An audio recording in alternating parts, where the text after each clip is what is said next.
After a customer places an order using any of your active sales channels, it displays in the Orders page of your Shopify admin, where you can manage all of your store's orders.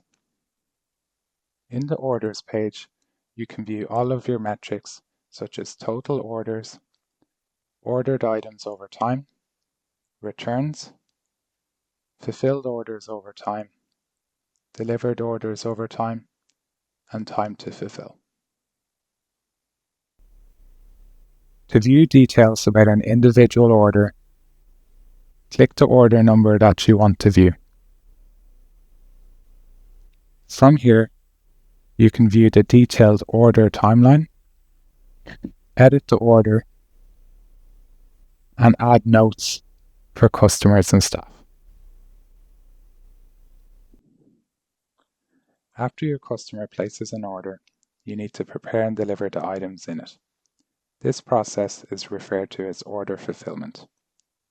The fulfillment process usually includes picking and packaging products, labeling the order for shipment, and shipping the package with the mail carrier. You can choose to fulfill your own orders, use third-party fulfillment services, or use a combination of these fulfillment methods. By default, your store is set up to fulfill orders manually, but you also have the option to set up automatic fulfillment. You can update this by navigating to Settings, Checkout, and scrolling down to the Order Processing section. Check out the Shopify Help Center to learn more about managing and fulfilling your orders.